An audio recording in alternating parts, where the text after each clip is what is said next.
Hey, what's up? This is DJ Thunderous. I'm happy to be here with a multi-talented Lisa Mann from the awesome band White Crone, or shall I say project. How are you, Lisa? I'm doing all right. Yeah, how's it going? Everything good? Well, it's been strange. It's been difficult. I'm a full-time working musician, and now I'm not. So, not working, but it gives me more time to chat with you. So exactly, and we're we're happy to be here with you. That's for sure. Well, thank you very much for having me. Now, could you give us a history of yourself and how you got into music? Oh gosh, it's a long history. That's okay. Yeah, well, my parents weren't hippies, but I like to say they were hippie adjacent. So they had records from Steppenwolf and Cream and Led Zeppelin and Black Sabbath, and I grew up listening to that stuff, and Deep Purple. And so I grew up listening to that stuff, and I was always fascinated with the bass. And so I started playing bass lines on my mom's acoustic guitar. And one day I saw a bass at a pawn shop. I was 11 years old, and I just had to have it. I put $10 down on it that I made sweeping the floor at a pet store. And I started saving my lunch money, and I bought my first bass. So I just always wanted to be a bass player.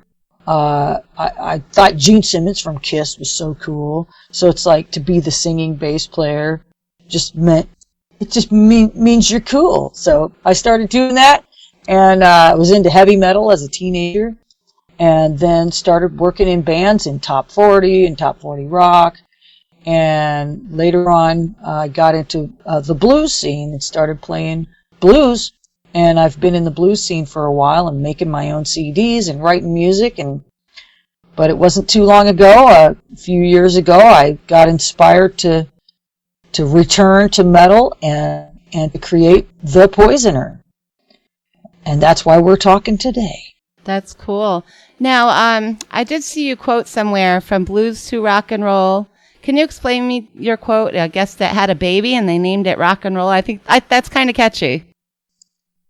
Yeah, I'm trying to remember if that was the blues had a baby and they named it rock and roll.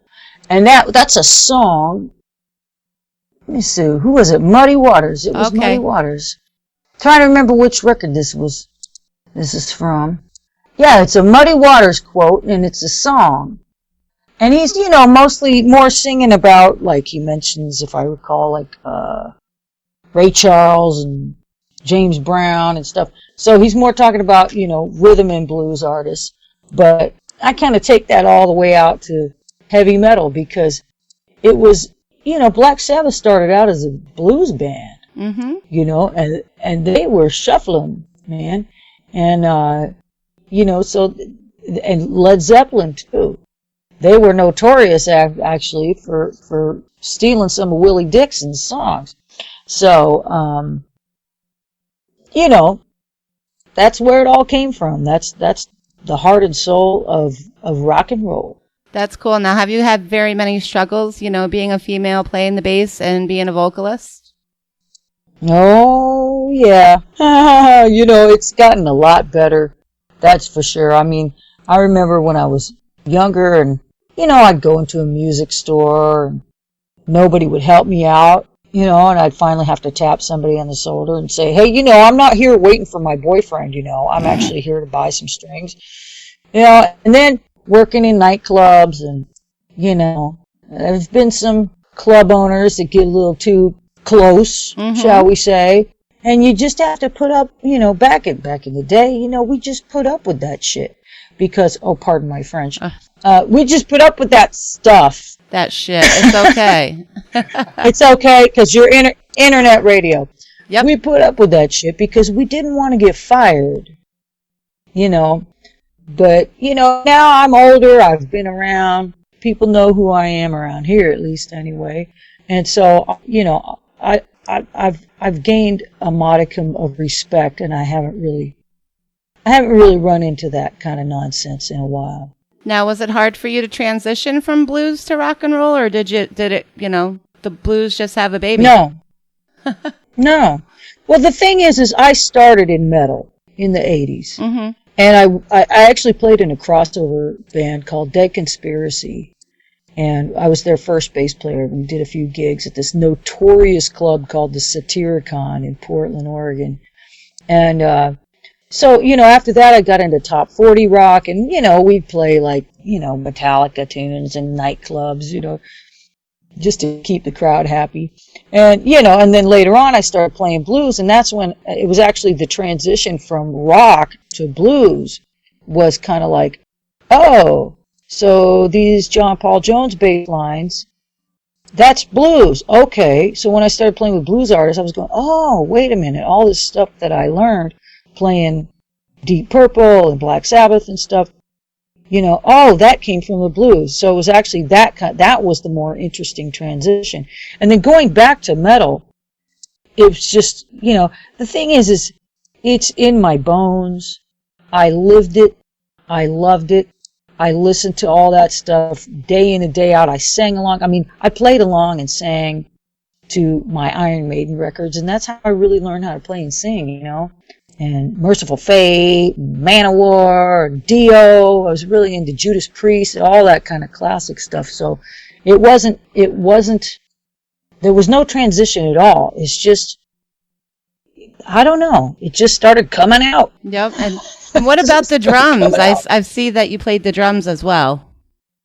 I did not play the drums. Oh, I thought you did.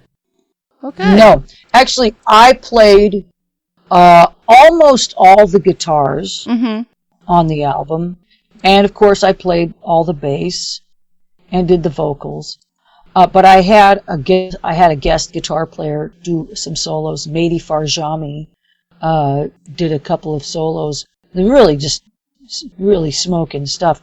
But I actually taught myself how to play guitar in order to make this album.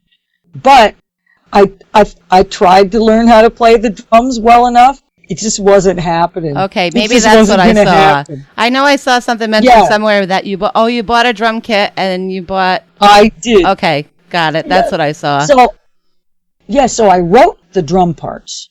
So I came up with the parts, and then I have worked with this guy named Larry London. It's London, just in case people get a little confused with the other Larry London. He's a drum instructor. It's fantastic. And I worked with him on a project called Cry for Eden a few years ago. Mm-hmm. And I knew he was just the right guy for the job. And so he took all the parts that I wrote and just improved upon them. And just, made just so much better than I could have ever imagined. So he played drums on the majority of the record, and then we had, I had Vinny Appice play on a tune, and he's played on one of my blues CDs in the past. Oddly enough, that's on a blues amazing. Rock tune. Yeah, so I wish I could play the drums better, but I just. Oh, you should hear the pre-production, because I did the pre-production at home and recorded on my electronic drum kit, and it's pretty bad. I wish we could air that. That would be pretty cool to listen. I bet you no one would know the difference. Oh no, it's really bad. So talking about your new release, you're releasing your new album. What was the process of your new album, and how long did it take to get it all together? Whew, man, it actually took a few years. This actually started happening when Ghost won the Grammy, and that was 2016. Wow, yeah. So I actually so it was during the Grammy process when I discovered Ghost. I'd heard of them, but I don't think I ever heard them. And so I heard the song Cerise in the run-up to the Grammys, and I remember I had it on my phone. I remember running out of the room to my husband and going, "You got to hear this. This is really different.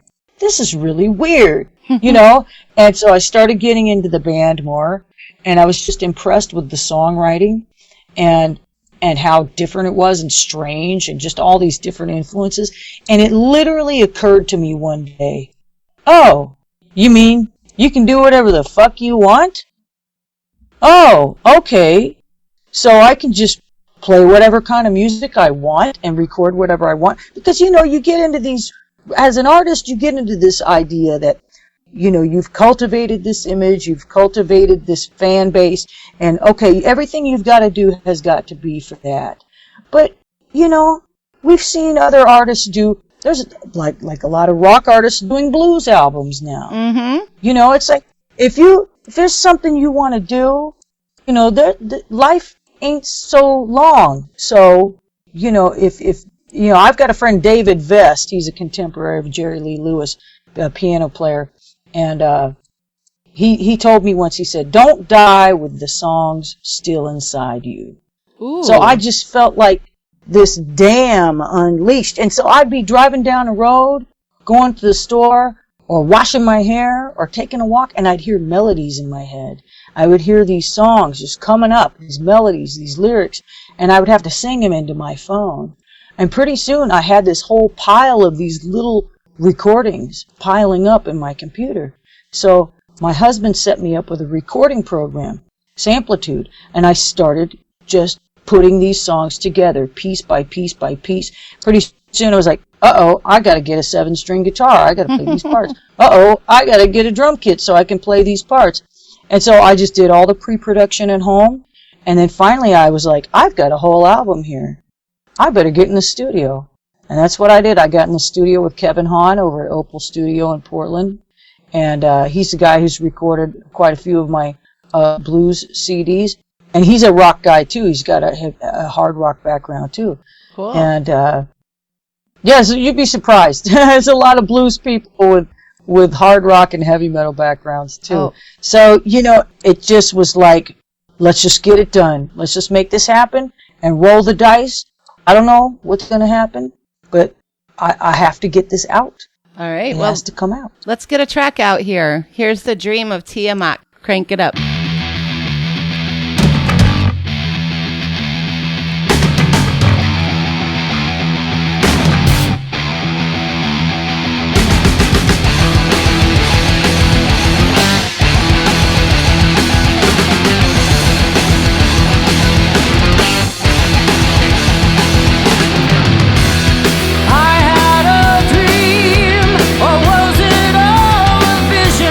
Chamber unseen.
yeah, that was the dream of Tiamat. Can you tell everyone about that track and where you got that from? Ooh. Well, actually, that song is based on a real nightmare that I had as a teenager. And I had this nightmare that I woke up in the middle of a cave in the center of the earth, and I saw this serpent goddess across the room, had fiery eyes, and I felt drawn toward her. It's like this goddess, and I felt drawn toward her, and she opened her mouth, and I put my head in her mouth, and she bit my head off, and the next thing I knew, I was looking out of her eyes, waiting for the next victim to arrive. I never forgot that dream, and that's what that song's about. Wow, that's amazing. It's pretty hardcore. Yeah. Musically, it's very influenced by Merciful Fate. I'm a huge Merciful Fate and King Diamond fan. So musically, it's very inspired by Merciful Fate. Now, as far as your vocals, did you have like vocal training, or how did you get your vocals to the excellency that they're at? Oh well, thank you very much. Well, I've just learned by imitation. So when I was coming up, I loved Ronnie James Dio, so I had his solo project records, and I sang along with them just like every day. And Jimmy Bain on the bass, played along with him too. Rest in peace, both of them. And really into Iron Maiden, so I just played and sang with Bruce Dickinson. And over the years, I've sung soul and blues. I mean, I sang in top 40 clubs and sang Whitney Houston, and wow, everything like that. So yeah, it's really just been a process of self-learning just by imitating. that's really cool. I've always wanted to sing. Maybe I ought to do that. I don't know. I don't think I'd be able to, but I'll tell you, your vocals are excellent, and we've heard nothing but good things about your voice. Thank you very much. Thank you. Now, I love singing this music. yes, Love it. you can tell, you can really feel it while you're singing it, and your ranges. Your ranges are so, perfect. You just got it. Thank you very much. Thank you. You're welcome. So you worked with very many people, well, not very many people, but so many great people on the album. Who were they, and what did they do for your album? Well, like I mentioned before, like you heard on the track, the Dream of Tiamat, that was Larry London on the drums. He's a renowned drum instructor, and you can find find him online, London. I always let people know, and Mehdi Farjami, Mehdi Farjami, Farjami. So look him up. He played with a band called Glacier for a while, and actually he's an old friend of mine from high school. Wow. We were buddies in high school, and this dude, man, everywhere he went, he had a guitar in his hands. You'd have a party and people come over, people be drinking the jungle juice and hanging out and smoking cigarettes on the back porch, and he'd just be sitting there playing his guitar while he's talking to you. So I knew I wanted something really special on a couple of these tunes, and he really knocked out a solo on that one. I also have a song called Broken, which has more of a Middle Eastern feel, and so there's a percussionist I've worked with in the past named Catone Lyles, and he added this real cool hand drum, like a percussion part, djembe on there. And also, I had Vinny Appice. I've worked with Vinny Appice in the past, just remotely. He's provided a few tracks for me in the past. And, I wrote a song that was like 60 beats per minute, really slow.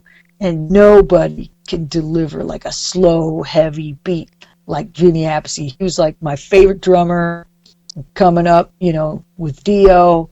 And so I'm just super pleased that he was a guest on the album. And also the engineer, Kevin Hahn at Opal Studio. He's fantastic. He's a musician himself. And so he co-produced. And I don't know. I couldn't have done it without him. So this is really a joint project with him. He really helped me piece this together. Well, it's very cool. It's a very awesome album. And we're actually going to check out the title track right now for the album. Here's The Poisoner. Crank it up.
That was The Poisoner. I know there's a video out for that, and I actually love that track. It's awesome. Now, the video, let me tell you, you guys really have to check that out. That video was excellent. Where was that video made, and who was in that video, actually? That video was made at several different locations in Portland, Oregon. One was a Zen center, Dharma Rain Zen Center, and I know the priest there. And actually, the priest that gets poisoned is an actual Zen priest. Oh, wow. So, so there's no costumes. It's not a set. That is an actual priest in his actual robes.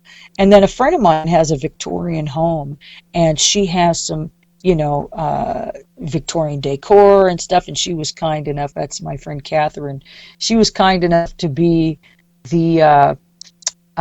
the woman who was mean to her butler. And that's actually a sax player friend of mine. It's the butler. and then the guy, the man that's mean to his wife. Oh, the one on the couch. In the one on the couch. Yep. That's my stepdad. That's my stepdad. How That's cool my is that? dad. And so we got to poison him. And every time we see that part where he dies, My husband, we just die laughing. Oh. We just die. We cry. I was watching it here, Laughing. and I was showing Mike that I'm like, look, he's dead, she's dead, he's dead, she's still singing. Hey, those people were being, if you're an asshole to your servant or whatever, Yep. the poisoner's gonna get you. Now, where did you get that actual track from? Yeah, well, I don't know how that started. I think it was just a lick that I came up with, and usually I'll come up with like the music or just a melody for a verse. So I think I came up with the music first, and then I heard this melody on top, and I kind of had this image of, how Judas Priest would have these characters. Yep. Like the Winged Warrior Hellion, or so it's kind of like one of these It's your characters, and he exists through time, the poisoner. Well, I bet he'll carry on to another album. Maybe so. Maybe so. But I was really impressed by the tarot cards and everything. That's pretty cool as well. Yeah, those were my mother's, those cards. Okay. That's a really old Swiss deck. Yeah. Wow, that's cool. So how do you think White Crone will be able to play live in the future? How would you get that all together?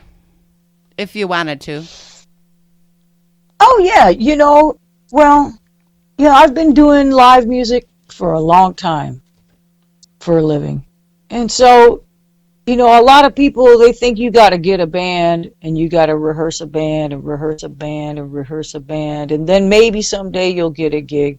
But usually in the blues, you get the gig first. And then you hire the band. Okay. And then you rehearse for the gig. So who knows? Maybe someday in the future, somebody will say, hey, we'd like you to play this festival. And then you call this guy up and you call that guy up and you say, hey, man, let's rehearse some tunes. Let's get it going. So who knows? That might happen. Right now, though, I'm actually working with a band called Splintered Throne. And so we had some gigs booked until everything shut down. And but instead of gigging, we've actually been working on a new Splintered Throne CD. That's cool. So keep your eye out for that too. Yeah, I know it says to be announced on their page for the vocalist, so hopefully you'll be announced soon. No, they were. Maybe they didn't. You can see maybe they didn't update their site. Yeah, I don't know, but I was checking them out too as well.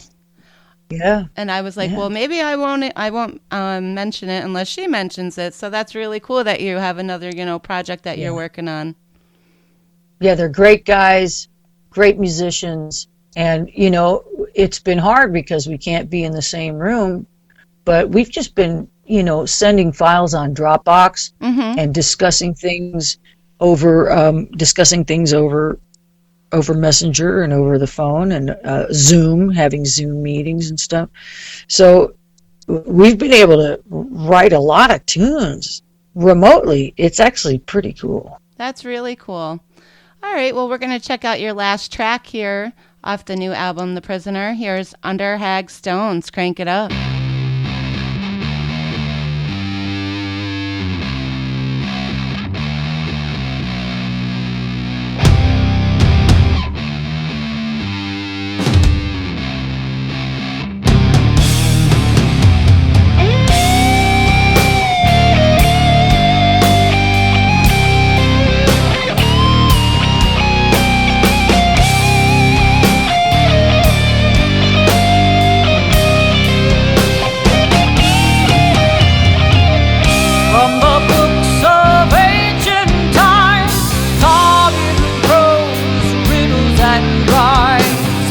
Prophecies of folkways old, fearsome tales best left untold. Tales of human sacrifice, daggers clutching hearts and eyes. Rituals abandoned in shame when from the east new peoples came. From the rivers gathered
that's a great song, and I know it's pretty special to you. If you want to let everyone know about that one.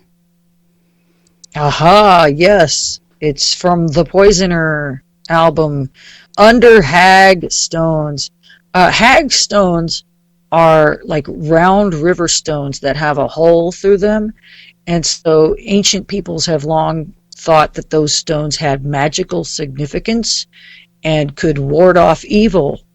And so I came up with this story because White Crone, my alter ego, is a storyteller. And so these are stories that that the village wise woman is telling in a way.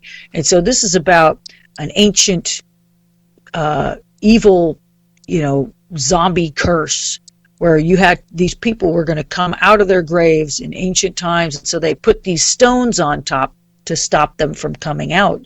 But then time goes by and people forget that the graves are there, and modern people move in and they start building their houses and their freeways and everything, and they start disturbing the graves, and out come the zombies. So it's a little schlocky, but it's a lot of fun. And I got to make my own zombie noises at the end. That's cool. And that's Vinny Appice playing the drums. Hell yeah, that's gotta be awesome to work with him. I heard he's a wonderful person. I had to pinch myself. We just work remotely, because he's like down in Southern California, and he just sent me tracks. And oh God, the tracks, he sent such quality tracks. He uses room mics and everything. And so the engineer was just pleased. He even sent us a bathroom mic. Oh wow. He put a microphone in a toilet paper tube. See, I'm probably telling his secrets now. That's all right. We won't. But he tell put him. a microphone. He put a microphone in a toilet paper tube and put it on the floor of the bathroom that's adjacent to the studio, so he could capture this ambiance in that little room. And it was so. Whenever you hear Under Hag Stones, you're hearing a little bit of Vinny Appice's bathroom. In his toilet roll. In his toilet roll. That's cool. It sounds good. You'll have to get together and hang with him someday, I bet. One of these damn days when we can actually hang with other human beings again. I know, it's crazy. Now, looking forward down the road, where would you like to go with White Crone as a band? Well, right now it's not a band. It's still it's a recording project. So pretty much I am the band. But who knows? I don't know. If people enjoy it and they demand it and they want to hear it live, then maybe I'll put something together. But I definitely plan on making another White Crone album. That's for sure. I actually have 5 songs that I was working on while I was working on The Poisoner that didn't make it onto The Poisoner. And they're unfinished, but they're pretty close. So I just need to, I've been working on the Splintered Throne original music. That's the priority right now. And a blues EP, working on some of that. But no, there will be another White Crone album for sure. Oh, we look forward to that. And we also look forward to cranking your music on our station because you, like I said, your voice is excellent and everything is quality. Thank you. And thank you very much. It really means a lot to me because as a musical artist, we put our heart and our souls and a lot of time and effort into creating music, and it just means a lot to us when people listen and when they share it. So thank you. All right. Well, you can check out White Crone anytime on MetalDevastationRadio.com. And I want to thank you very much for being with us today. And before I forget, can you let everyone know your social media sites and where your merchandise can be purchased? Oh, yeah. Check me out at whitecrone.bandcamp.com. So, find me on Bandcamp. And by the way, it's CRONE, White Crone. And I have a website, whitecrone.com. On Facebook and on Instagram, on Twitter, it's all just White Crone. All right, and Not too hard to find. And also give her a like on her YouTube channel too. Get her likes up on there. Yes, that's youtube.com/White Crone. And yeah, I please subscribe to my channel. I'm hoping to get some more, to get enough subscriptions, and then maybe I got to get some more content up there. So the more people are paying attention, the more content I'll be able to put up there. And then they can check it out more. All right, could you do a Amen. station tag for us today? Sure. This is White Crone, and you're tuned in to the Thunderhead Show on Metal Devastation Radio, where metal reigns supreme. Hell yeah. Thank you so much.